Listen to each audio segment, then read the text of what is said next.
March Madness is in full effect. We are in Sweet 16. I got one question for you. Right. Where is Cinderella? You know? Yeah, there's not a lot of like low ranking teams this advancing. Yeah, there's not a lot of Cinderella going on right now for sure. I guess Arkansas would be Cinderella at number 10, right? The Razorbacks with John Calipari. See, John Calipari to me right there doesn't make them a surprise. Yeah, I mean, I guess so. It is a 10. It is a 10 pick.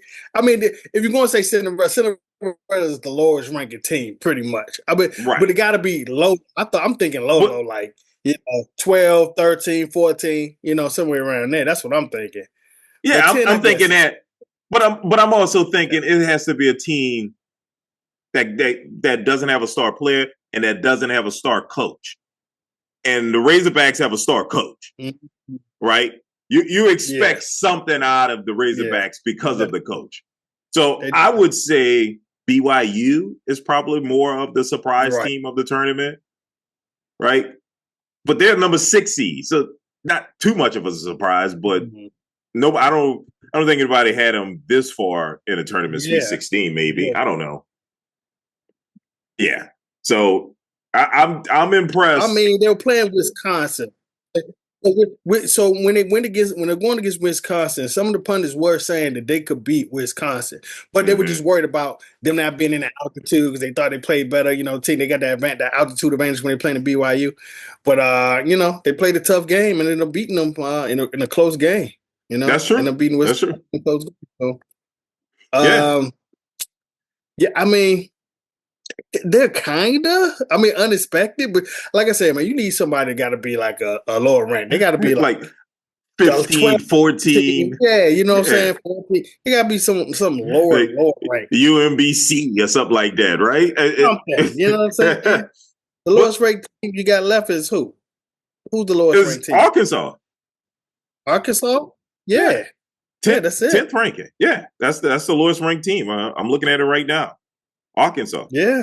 Yeah, and they beat some tough teams. And I totally forgot about John Calipari as the coach of Arkansas. Because remember, I was talking about the coaches and I had St. John's going here. And Arkansas beat St. John's.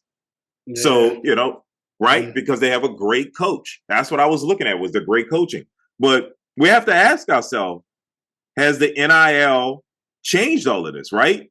Remember, we saw a lot of parity in college basketball over the past couple of years, right? You always had the UMBCs, the VCUs, all these surprise teams, these double-digit seeded teams making it to the Sweet 16 or the Final Four, like George Mason, several years back. But I think it was Florida Atlantic, right? And the 2022, 2023 season, they made it to the Final Four. And now those same, their best players on that team is now playing. I think one guy's playing for Michigan, another guy's playing for. So they left and they got paid. And the coach is gone. He left and he's paid. And they're all in the tournament playing for different teams. So I think it's killing these mid-major teams that were in the tournament, that were surprising everybody, going to the Elite Eight, going to the Final Four. I think that has been killed. Well, yeah, I mean, they got the same issue as the portal and football. You know what I'm saying? You got the portal and teams with money that can pay these players. So, if now it's a negotiation. Who's gonna pay me the most money? And I could just leave, and I ain't got to sit out a year and then go to the next team and play. Yeah, what's stopping them from moving? Yeah, and it's perfect for a player who wasn't highly recruited out of high school, a one-star player. This is an opportunity for you to go to a mid-major, play there, play big time, big fish in a small pond, get noticed by the big schools, and get paid. This is great. I don't have a problem with it. I don't either. I mean, they make so much money off these kids. They should have been getting paid. You know what I'm saying? It is how, and what one thing that does help is it helps them stay. You know, Mm-hmm. they're not pressed to leave as quick, you know what I'm saying, as they were before. Because now they still can take care of their family. You know what I'm saying? As they always say, well, I got to take care of my family, so I got to leave, you know, after my first year. You know, they don't have to leave now. Even don't get me wrong, NBA does have is more money, but still, they're not poor anymore. Now Right. they are rich in college. You know, I can't. I'm trying to think of the player's name, but there's a player. He's older than Luka Doncic, and he's been in college basketball for 6 seasons now. yeah. You're absolutely right. They are staying. They are playing longer, which I believe is good for college basketball and good for the big schools. Right, the big Absolutely. schools now are keeping their players longer. Yep. Right, Yep. and so I think that's for better basketball. Right, because it was always like in the past you had the Kentucky teams that were just purely led by freshmen, and they were great talent wise. But once they got in the tournament, you can see their inexperience, be their downfall in the Final Four or in the championship game. I'm thinking about Kentucky with John Wall, DeMarcus Cousins. I'm trying to remember some of the other players on there. Eric Bledsoe, all those star players on that team, and they couldn't win the title. Well, they were inexperienced.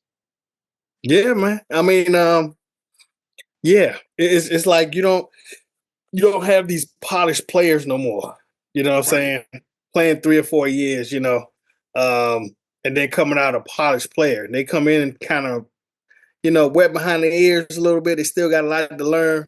They get a little bit undersized, just a little bit, even though they might be tall, still undersized. That's what's coming up in the NBA right now, and which is why there's so much more gravitation to the Euro. You know what I'm saying? Because these Euros are older. They're more mature. They're coming out. Well, some of them. Let me say some of them are older. Well, that's what I was going to say, because Luka. Not Luka. Luka's a little younger. But he wasn't older, but he was experienced. Luka had been playing since he was 16. They've been playing. That's right. They play for a years. lot more. Yeah. A lot more polished.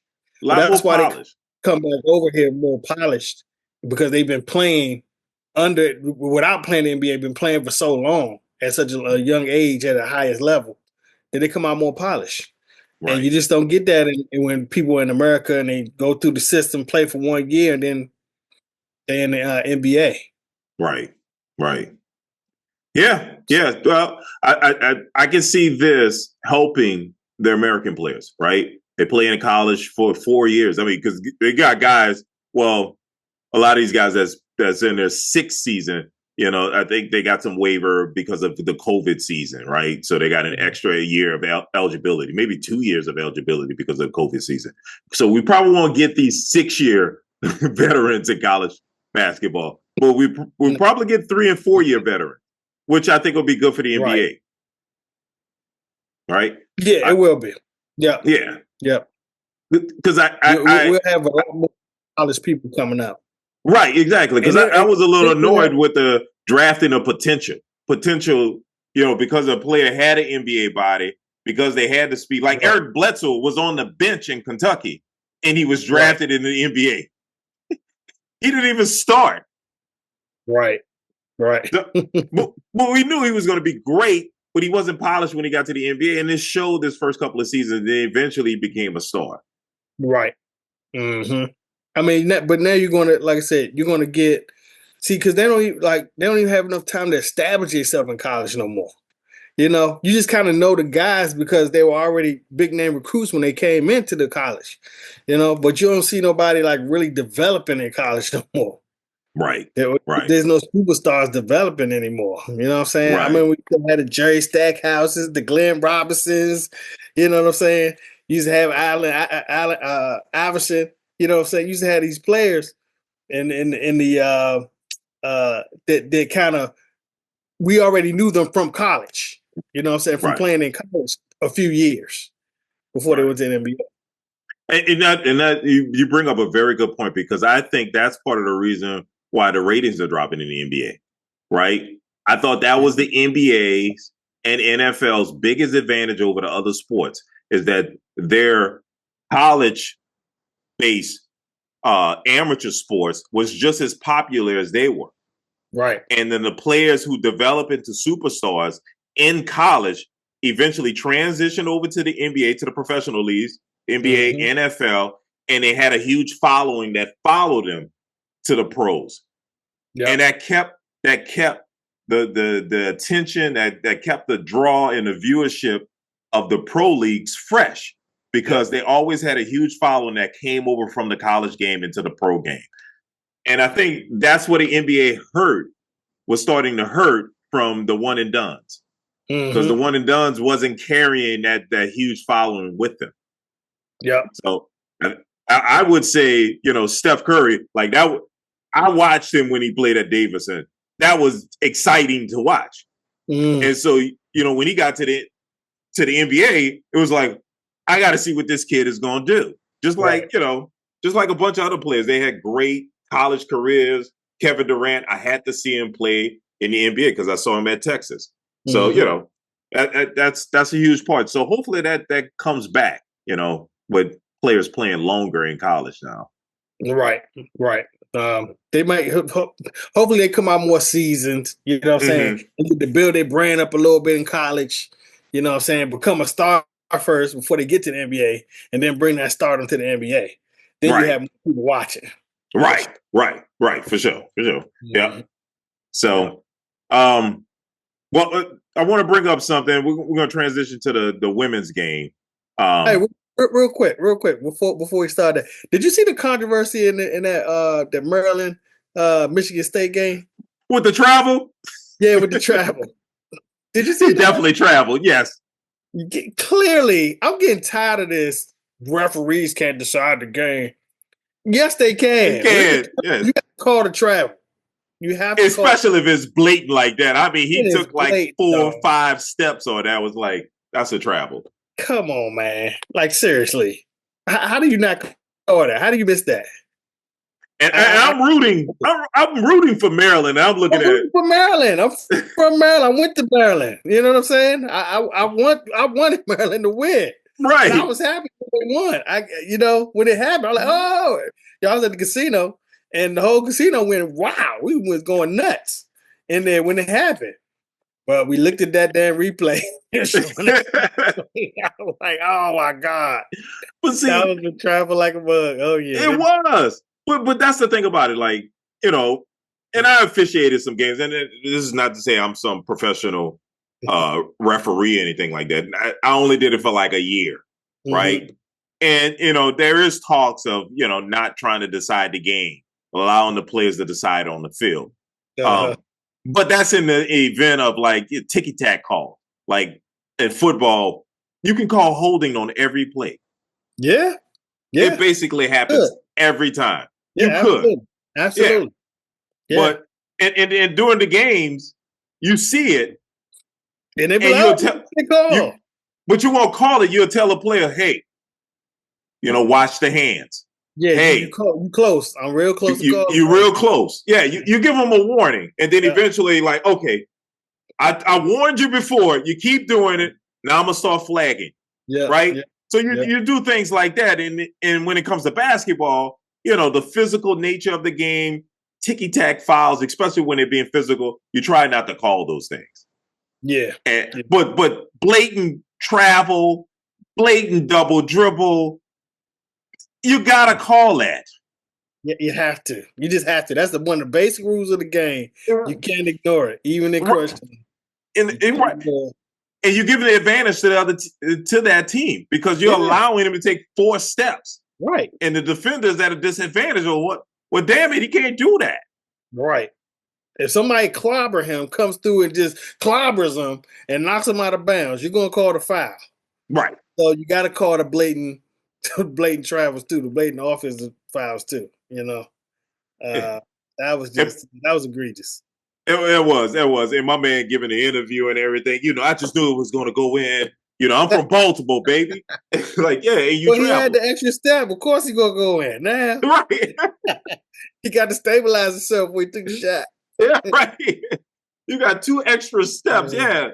I mean, that defender's totally at a disadvantage. But, more power to Maryland. I still appreciate the win. Like I said, sometimes it's better to be lucky than good.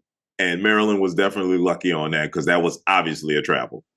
But yeah, take it how it comes. Yeah. But I'll this say this one thing. I'm forget all about it, but Yeah. But I'm gonna say this one thing. Don't do like that stupid, what was it? Was it a Christian commercial? Something like that, where the guy where they're playing basketball, looks like a high school game or something like that. And on the press play, the defender touched the ball and it went out of bounds, but the referee called it in their favor. I don't know if you ever seen it. It pisses me off every time I watch this commercial. It's a commercial about being honest and integrity, and they showing this in the game. And the kid touched the ball, but the referee called it in his favor. And the coach is all excited. He brings the players in. He tells them to play, and the kid like, "Coach, I touched it." He was like looking at him, man, what you talking about? Everybody's looking at him. What are you talking about? I touched the ball. Right. And he was like, good call. Like, man, whatever. If I would have told him, I say, well, good, that's good. He missed it. Sorry. Let's move on. Right. Right. I was so irritated by that commercial. I was like, man, get out of here. Yeah, it ain't realistic. Yeah, it ain't realistic. I mean, hey, they missed the call. They missed it. They can't change it. Yeah, like, oh, damn. Well, thanks for being honest, son. Let's go to the next play. Right. Oh, man. You know what? You got great sportsmanship, great integrity, but let's move on. Right. Only got 30 seconds to call a play. So, right. Yeah. I'm not going to tell the referee to change the call, okay? So, right. Yeah. You want to have a teaching moment? That's fine. But look, we're not changing not changing that call. Right. At all. But some sad news in women's basketball. Juju Watkins blew out her was it an ACL? Yeah, her ACL during USC's win over Mississippi State. She is like the biggest women's basketball star player right now in college basketball. So I was really looking forward to watching her play. And she injured her knee 5 minutes into this game. Yeah. And the trip part about it is this happened right after the whole viral thing happened with her sitting with JD5. And I don't know if it was a kiss cam or what was going on, but they were looking at each other, making googly eyes. Next thing you know, moms came down and sat between and was like, oh, hell no. Yeah. Yeah, you're going to have to move over to your seat. Can you move over one seat right there? Okay, thank you. Right between them. Right between. Yeah. And then she looks into the camera like, yeah, I'm here. Yeah, she try. I mean, I guess she try to be protective, but I mean, Juju got her own following. You know what I'm saying? She ain't one of them regular girls that what I'm saying might be trying to get JD for his money or whatever. Well, I mean, let's be honest now. She ain't making his money. No, she ain't making his money, but I'm sure she getting some NIL money. Yeah, but pretty good at sure, but just not ain't his money. But yeah, she's the most popular NCAA. Remember, Angel Reese was like, she'll stay for another couple years. Right. She would have got paid. She's going to get paid way more money doing that than WNBA. Right. Yeah, that was her dilemma, whether or not leaving LSU, where she was going to get paid, or go to the WNBA and get paid, $100,000 or whatever. I don't even think they get paid $100,000 in WNBA. Yeah, I think her thing averages like 80. Yeah, it's probably 70 or 80,000 or something like that. So Caitlin Clark, I think her salary is like 70, 80,000, but she's got all the endorsements behind it. So that's where they're making them up. Mm-hmm. Yeah. But yeah, no, that was just too funny. And it kind of goes in line with what JD5's mom said before they interviewed her. They said, what do you fear most for your son? And she looked into the camera and she said, girls. And I mean, come on, let's look at Deshaun Watson. I remember Deshaun Watson at Clemson, right? Mm-hmm. Church going boy. Every time they interviewed him, all glory to my Savior Jesus Christ. Next thing you know, he out, mistreating massage therapists. Right. Getting viral videos with a porn star in his house, playing basketball with a porn star in his house and stuff. Like, how do we go from this? How do we go from, this God-fearing man giving interviews, giving things to God to now doing videos with porn stars? I mean, I think the fame and stardom got to him, man. Well, I mean, let's be honest, man. You get a lot of girls being thrown at you. That's kind of hard to resist. Yeah, no doubt, no doubt. I mean, you've been to an NBA game. You see else that are at the game. Oh, you know the temptation. The temptation is there every day. I mean, sometimes I don't see how they play basketball. I tell people it's like I remember the people from my job. They didn't understand, and they would see me dress up to go to an NBA game. I used to dress up, like I was going to a club. Right. It's like, where you going? You going to a ball game? And I'm like, no, I'm going to the NBA game. There's a difference. Right. And you went there, and people all dressed up. They got sunglasses on, the stylish sunglasses inside. Yeah. It's a big event. It's a big event, man. They're trying to show out. Exactly. And the groupies are in full effect. They just hoping they catch one of them eye. You know what I'm saying? Just wait. You can see them. They just looking at them the whole time, trying to see if they get one glance. and I ain't gonna lie to you, they easily fooled. I remember going to was it Club Dream, and man, we used to lie to them and tell them, we played for the Wizards or we played for the Redskins. What number are you? Well, you don't see me on the film, on the practice squad, so I'm still trying to make the active roster. But I do what I can. Right. Oh, that's cool. Do you know Clinton Portis? Oh yeah, I know Clinton. I tackled him a few times. Right. And speaking of, that's why I used to see Clinton Portis at Dream. Me too. I used to see him there too. That's why I threw his name out. Yeah, Dream all the time. All the time, yo. He's just out and about, boy. Yep. All around him. He not even paying attention to something. He on his phone. They twerking on him the whole time. He's just on his phone like this. They twerking over here. He moving around, but only because they twerking on him. And I'm like, this is crazy. You know what I'm saying? He paying her no mind. She giving it all. She giving her all, trying to get his attention. It's so crazy how those few years, man. These dudes were like gods, walking around. And now where is he? Well, I think isn't Clinton Portis in jail? Didn't he get caught up in something? I don't remember. I don't want to set up any rumors I know he lost a lot of money on investments. Yeah. But I thought he got caught up in some he had to file bankruptcy or something like that.